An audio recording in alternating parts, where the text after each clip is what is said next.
Misi Kota Bogor adalah menjadikan Kota Bogor sebagai kota yang ramah keluarga. Misi inilah yang mendorong Kota Bogor menjadikan keluarga sebagai basis kebijakan publik.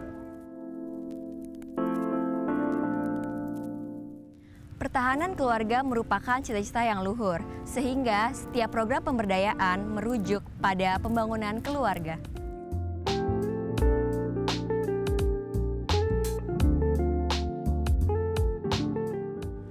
Menjadi sosok wanita yang bekerja dan berkarya dengan sepenuh hati, memilih jalan untuk berkontribusi dalam mensejahterakan masyarakat.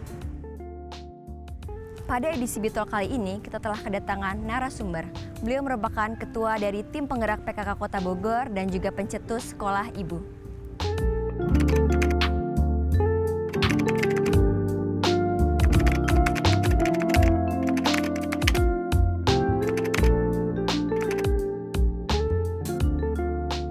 Halo Bogorian, Sampurasun. Kembali lagi bersama saya Gabriela dalam acara Bitalk. Pada kesempatan kali ini kita telah kedatangan bintang tamu yang sangat spesial. Beliau merupakan sosok wanita yang cantik, cerdas, dan tentunya menginspirasi banyak orang di luar sana.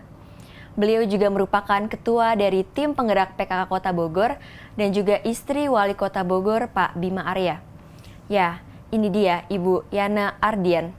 Assalamualaikum Ibu, Sampurasun.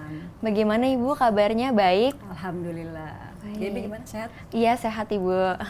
Pertama-tama saya ingin mengucapkan terima kasih. Suatu kebanggaan bagi saya Ibu mau meluangkan waktu Ibu untuk hadir dan berbincang-bincang dengan saya pada hari ini. Seperti yang kita tahu Ibu, Kota Bogor memiliki visi yaitu kota yang ramah keluarga. Bisa diceritakan tidak Bu, apa sih peran Ibu dalam mewujudkannya sebagai istri dari Wali Kota Bogor, dan gimana sih Bu rasanya menjadi istri dari seorang Wali Kota Bogor? Insya Allah. Pertanyaannya rombongan ya. Pertama, menjadi istri kepala daerah itu otomatis jadi ketua PKK ya. Jadi memang tugas saya melakukan pembinaan ke masyarakat. Nah, ngapain aja pembinaannya? Itu macam-macam, dari bidang keagamaan, dari bidang ekonomi ya, UMKM, dari bidang kebersihan lingkungan, kesehatan gitu. Nah, jadi artinya bidang-bidang tersebut sangat lekat dengan pemberdayaan keluarga. Jadi kalau Kota Bogor punya misi besar sebagai kota ramah keluarga, sebenarnya peran saya tinggal memaksimalkan peran tersebut gitu ya. Peran saya sebagai ketua PKK, dan masih terus akan saya lakukan gitu ya. Bagaimana saya memaksimalkan peran saya sebagai ketua PKK. Nah, kalau ditanya rasanya sebagai istri kepala daerah, nano-nano ya. Kenapa nano-nano? Karena peran saya bukan sebagai ketua PKK saja, sebagai ketua Dekranasda ya, ngebina para pengrajin, Bunda PAUD gitu, lalu ketua Yayasan Kanker, lalu juga Bunda Literasi, ketua Forum Peningkatan Konsumsi Ikan. Banyak banget ya pokoknya gitu kan. Nah, jadi kalau ditanya rasanya nano-nano, tapi semuanya menyenangkan. Baik Ibu, seperti yang sudah Ibu jelaskan tadi kan jadwal Ibu padat sekali kan, karena Ibu mengetuai berbagai macam hal. Nah, gimana sih Bu cara Ibu membagi waktu antara kesibukan Ibu menjadi ketua-ketua tersebut dan menjadi istri sebagai Pak Wali Kota, dan Ibu menjadi seorang ibu rumah tangga? Ya. Kalau kita pisahkan antara sebagai istri punya peran domestik dan peran saya di masyarakat, itu pasti akan mendapat kendala. Nah, saya tidak memisahkan keduanya itu, gitu ya. Jadi artinya ada waktunya saya mengurusi anak-anak gitu, tapi ketika saya keluar pun bukan berarti saya menghabiskan waktu di luar untuk mengabaikan anak-anak kan gitu. Seringkali juga ketika turun ke wilayah saya juga mengajak mereka gitu. Karena menurut saya peran-peran saya di masyarakat itu banyak sekali ilmu-ilmu yang bisa saya dapatkan gitu ya. Mengajak anak-anak terlibat dalam kegiatan tersebut juga ilmu buat mereka. Iya, gitu. betul Ibu. Jadi sebagai ibu itu tidak hanya melulu kita menasihati anak secara begini gitu ya.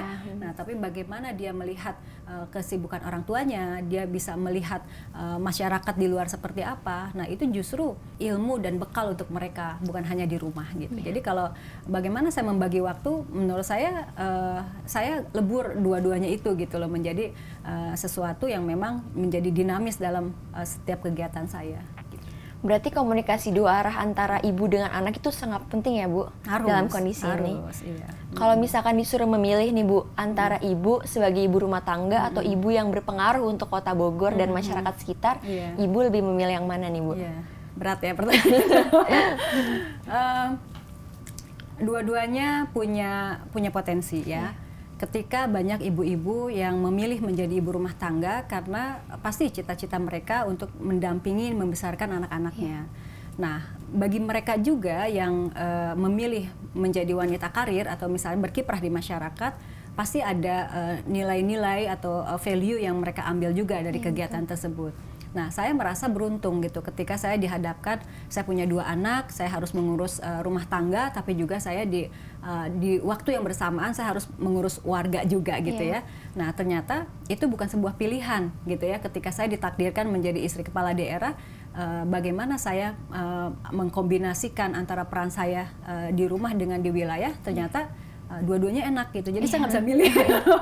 Dan dua-duanya berkesinambungan juga ya Ibu. Berkesinambungan gitu. Baik Ibu. Lalu kalau saya boleh tahu apa sih Bu pendapat Ibu tentang berkeluarga dan berumah tangga? Seperti yang kita tahu juga berumah tangga itu sangat tidak mudah ya Ibu, banyak juga ups and downs-nya. Mungkin bagaimana pendapat Ibu? Udah nikah Mbak? Belum? Mau nikah? Ya, nanti tapi Bu. Segala sesuatu itu butuh ilmu ya Mbak Gaby ya gitu. Jadi berumah tangga pun butuh ilmu. Jadi kalau di luar sana mengatakan ya udah pacaran lama nikah aja, nggak semudah itu gitu. Betul, kita itu butuh ilmu. Nah, ilmu untuk apa? Pertama komunikasi ya, Mbak Gaby belajar komunikasi tentunya ya.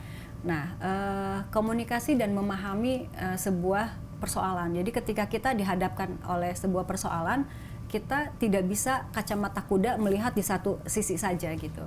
Nah, saya memahami sebuah lembaga rumah tangga itu ya, lembaga keluarga itu seperti sebuah kampus gitu ya, universitas. Saya banyak belajar gitu loh. Ketika saya bikin kesalahan, saya ditegur oleh suami saya. Ketika suami saya berbuat kesalahan, saya tegur juga. Nah, disitulah saling mengingatkan. Sesuatu yang tadinya saya nggak tahu, saya jadi tahu gitu ya. Nah, sesuatu yang suami saya tadinya nggak tahu, jadi tahu. Begitu juga dengan anak-anak. Nah, proses komunikasi itu ketika berjalan, kita bisa menjalankan rumah tangga dengan cukup stabil lah gitu ya. Nah, artinya bagaimana kita mengelola konflik. Nah, jadi kalau memaknai sebuah rumah tangga sebagai institusi yang menakutkan gitu ya, nanti banyak konflik, nanti misalnya banyak masalah, ada badai dan lain-lain, ya kita akan maju-maju gitu. Nah, seperti saat ini ada fenomena layangan putus misalnya gitu ya. Nah, itu banyak anak-anak atau remaja seusia Gaby itu memutuskan untuk tidak mau menikah. Jadi takut gitu kan. Nah, itu juga peran saya sebagai pengamat keluarga gitu ya. Saya mengamati itu, oh ini bahaya nih, sesuatu yang yang dikedepankan adalah persoalan, padahal yang harus dikedepankan adalah bagaimana kita mengelola persoalan gitu, kayak gitu. Berarti intinya kalau kita mau berumah tangga kita harus banyak belajar dan mengenal permasalahan Bu, jangan takut duluan seperti itu kan Bu. Baik. Terus Bu, kan tadi Bu sudah menjelaskan Ibu banyak banget kegiatan Ibu, mulai dari Ibu ketua PKK juga, terus Ibu juga jadi ibu rumah tangga. Nah, di antara kesibukan Ibu itu, Ibu memutuskan untuk lanjut kuliah S2. Itu bagaimana Bu? Kok Ibu bisa? Sedangkan wanita di luar sana mungkin kayak berpikiran, oh saya mungkin sudah memiliki jabatan, pendidikan saya tidak perlu lagi. Nah, tapi Ibu tidak berpikir seperti itu tuh bagaimana Ibu? S2 udah selesai, sekarang lagi S3. Oh, doain ya. Iya. Ketika saya jadi istri Kang Bima turun ke wilayah ya, jadi ketua PKK, saya melihat berbagai persoalan itu datang dari keluarga. Nah, lalu dengan keterbatasan ilmu saya ingin membantu, tapi saya tidak punya ilmunya gitu. Nah, itu yang mendorong saya sebenarnya untuk lanjut lagi kuliah. Ternyata di IPB ada ilmu keluarga dan perkembangan anak. Nah, saya daftarlah, modal nekat ya, karena di usia saya, aduh masih bisa nggak ya berpikir ngerjain soal-soal ujian kan gitu ya. Nah, tapi ternyata saya menikmatinya gitu ya, karena banyak sekali ilmu-ilmu tentang berkeluarga dan tentang perkembangan anak itu yang saya masih awam ternyata gitu ya. Anak-anak saya saat itu usianya masih di bawah 15 tahun gitu kan. Dan saya banyak belajar dari situ ya, yang namanya bayi lahir itu sudah memiliki emosi gitu ya, macam-macam temperamen bagi anak-anak. Itu saya tuh setiap sesi kuliah itu yang gitu ya, aduh saya banyak bikin kesalahan ya sama anak-anak gitu kan, oh begini ya, oh begitu ya gitu. Nah, ilmu-ilmu itu yang selain saya aplikasikan di dalam rumah saya juga aplikasikan di masyarakat gitu. Ternyata itu sangat menyenangkan gitu ya, saya menikmati peran itu gitu. peran belajar gitu. Nah, jadi setelah saya menyelesaikan S2, saya juga tidak ragu untuk melanjutkan lagi S3 gitu. Karena apa?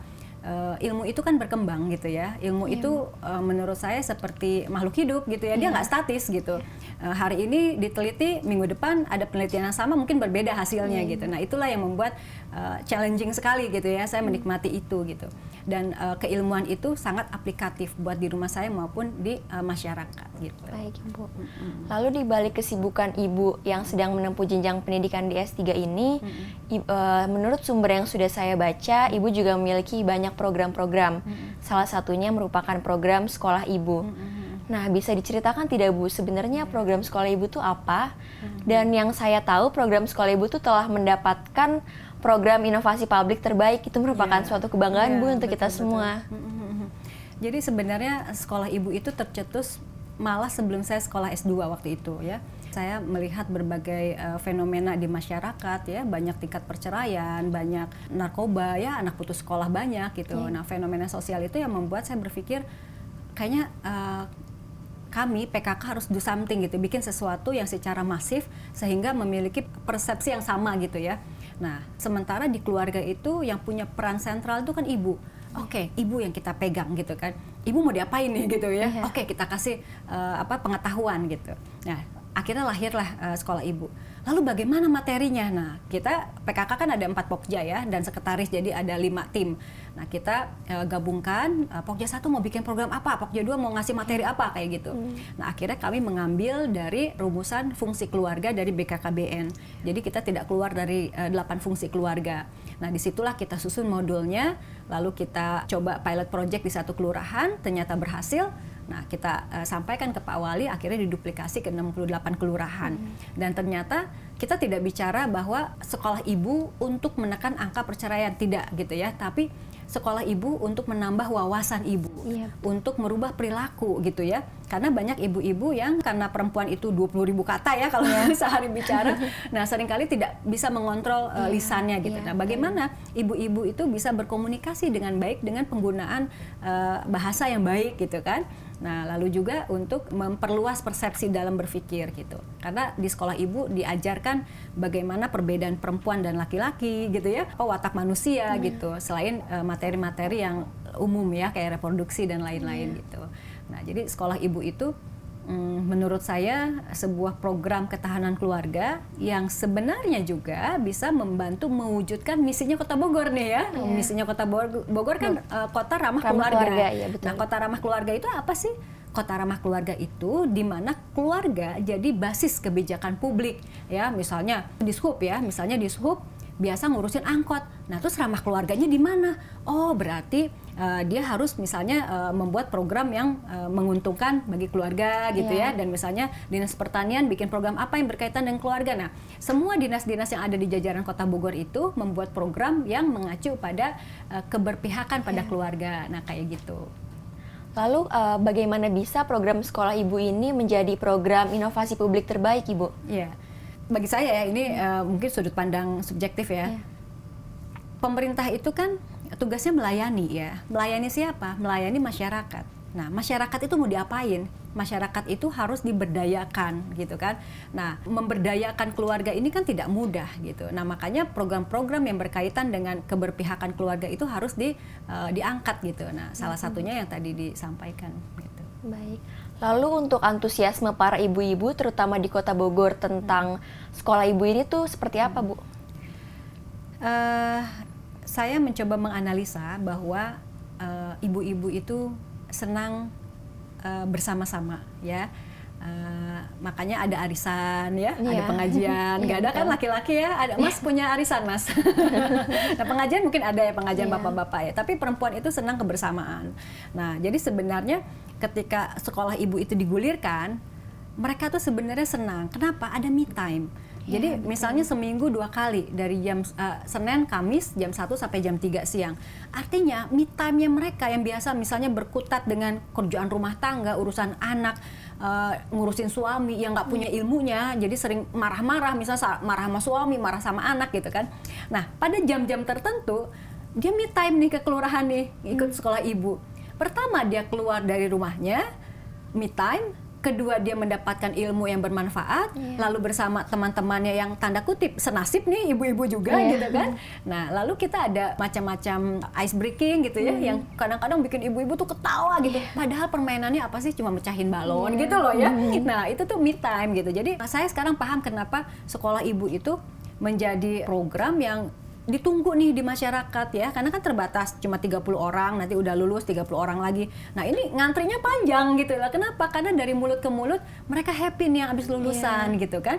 Nah disitulah yang tadi saya sampaikan, sekolah ibu itu tujuannya untuk memperluas wawasan mereka, merubah perilaku mereka yang tadinya tidak baik jadi baik. Nah itulah yang terus dari mulut ke mulut akhirnya terpromosikan, dan yang dipromosikan apa? Benefit dari apa yang dia dapat gitu.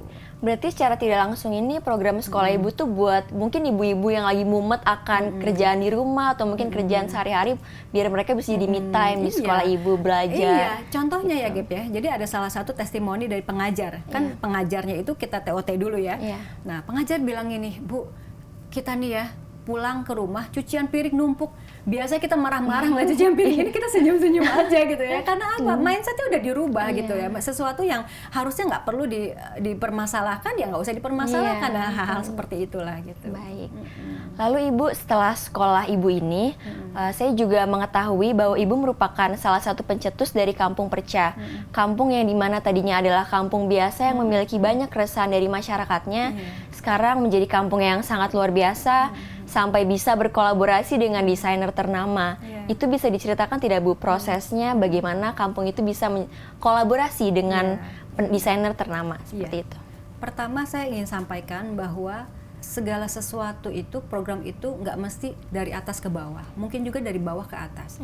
Nah, program Kampung Perca ini sebenarnya saya menampung aspirasi dari Ibu Lurah dulu ya, Ibu Lurah Sindang Sari sebelumnya ya. Jadi beliau itu Ibu Lurah dan bisa menjahit gitu. Nah, suatu hari dia mengajarkan ibu-ibu menjahit, dan ternyata ada satu konveksi di kampung tersebut yang mangkrak gitu ya. Ketika dia lihat, loh kok banyak banget mesin-mesin yang nganggur, akhirnya diajarkan ibu-ibu. Nah, hanya sampai di situ ceritanya disampaikan kepada saya. Nah, saya sedang berpikir pembangunan daerah ini kan harus pentahelix collaboration. Nah, kenapa kita tidak membangun satu kampung ramah keluarga, artinya masyarakat itu nggak usah pergi kerja jauh-jauh gitu ya. Nah, di kampung sendiri tapi menghasilkan, menggerakkan ekonomi masyarakat di situ. Nah, akhirnya saya terpikir, oke, kita coba bikin Kampung Perca. Pertama, perca itu adalah limbah ya, limbah yang nggak hancur gitu kan. Nah, kalau dari sisa limbah itu bisa dimanfaatkan menjadi sebuah kerajinan tangan, punya nilai ekonomis, itu kan berarti kita ramah lingkungan gitu ya. Nah, jadi dari situ, dari pengolahan limbah, lalu pemberdayaan ibu-ibu di sana. Nah, kalau sudah kampung itu menjadi destinasi wisata, mau nggak mau yang jualan combro aja dia jualan bisa ada yang beli kan gitu ya. Dia jualan es campur bisa ada yang beli karena mendatangkan wisatawan kan gitu. Nah, disitulah saya coba berkoordinasi dengan berbagai pihak untuk merealisasikan kampung tersebut. Nah, makanya penataan infrastrukturnya dan lain-lain akhirnya bisa terrealisasi, ibu-ibu happy, masyarakatnya terakomodir untuk ternafkahi kan gitu kan. Jadi everybody happy gitu. Kita juga akhirnya punya kampung wisata kan gitu kan, kayak gitu. Lalu bagaimana akhirnya Kampung Perca tersebut dapat berkolaborasi akhirnya dengan desainer ternama itu seperti apa Ibu? Ya, karena saya ketua Dekranasda, saya membina berbagai pengrajin. Nah, salah satunya pun ada desainer yang memang kita bina juga gitu ya, support ke kita, karena di Dekranasda itu ada berbagai koordinator ya, ada yang art, ada yang misalnya bambu-bambuan, ada yang fashion, ada yang batik gitu ya. Nah, ini teman-teman fashion designer ini satu kelompok saya gabungkan.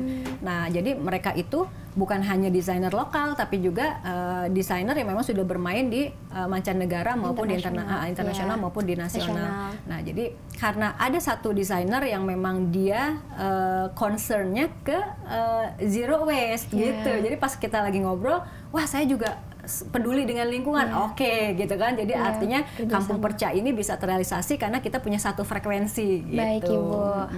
Ngomong-ngomong soal pendapatan masyarakat daerah Bogor, Kota Bogor ini, itu saya juga mengetahui akan adanya program naik kelas.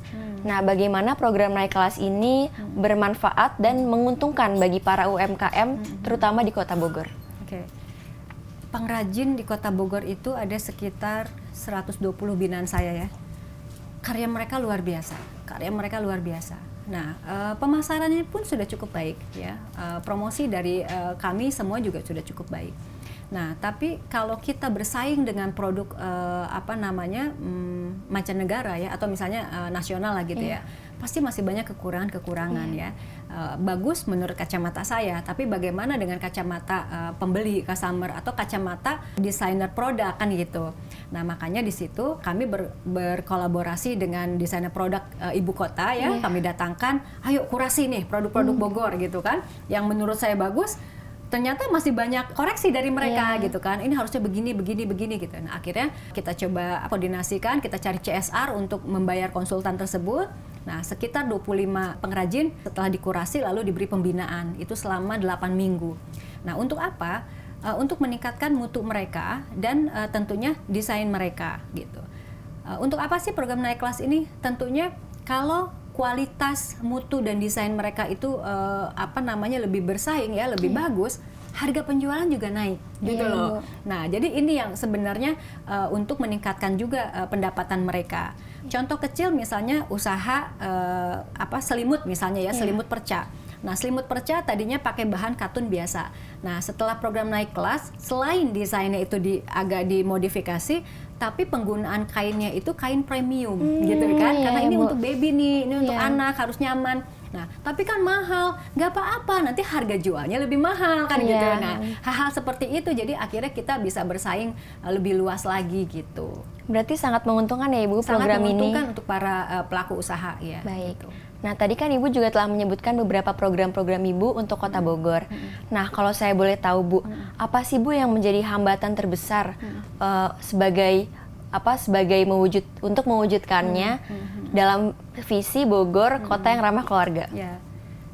Kalau kita bicara ramah keluarga itu kan artinya bagaimana mewujudkan keluarga-keluarga berketahanan gitu ya, ketahanan keluarga. Nah, bicara ketahanan keluarga ada beberapa elemen yang harus kita hadapi. Fisik ya, bagaimana warga di Bogor itu harus sudah nyaman secara pangan, sandang, papan, nah itu ya ada di fisiknya gitu. Lalu bagaimana sosio-psikologisnya gitu ya. Nah, lalu bagaimana dari sisi ekonominya.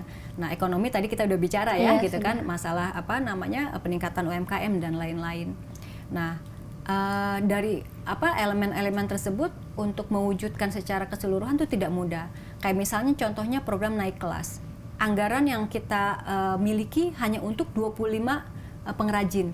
Sementara pengrajin kita ada 125 misalnya gitu. Nah, artinya kan ini waiting listnya banyak nih ya gitu kan. Nah, jadi hambatannya itu jadi akhirnya pembangunan itu tidak bisa cepat gitu loh menurut saya gitu. Bayangkan kalau 1 tahun hanya 25 pengrajin, anggarannya cuma untuk itu, berarti kita butuh berapa tahun untuk menaik kelaskan semua pelaku kerajinan kan kayak gitu ya. Gitu. Jadi itu dari sisi penganggaran ya gitu.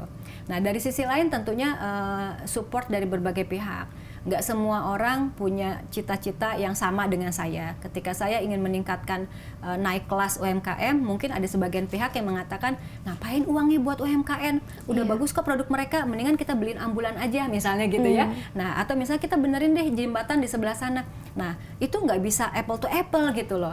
Kalau mau perbaikan jembatan, silakan anggarkan buat jembatan gitu ya. Jangan ngambil dari uang meningkatkan kapasitas pengrajin ini kayak gitu. Nah, itu menurut saya secara subjektif hambatan yang terjadi ya, karena menyamakan persepsi banyak orang itu tidak mudah gitu.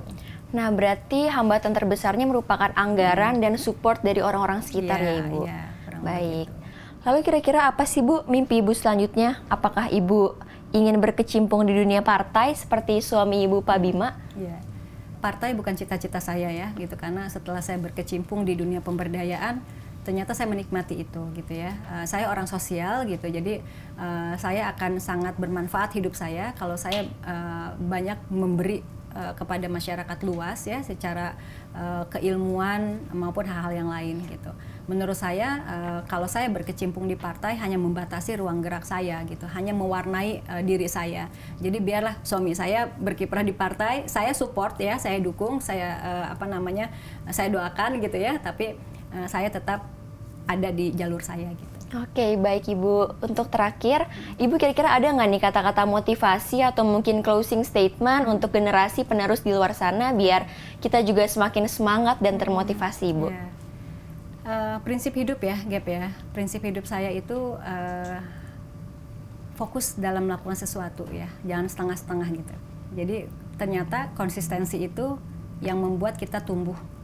Ada perubahan karena konsistensi.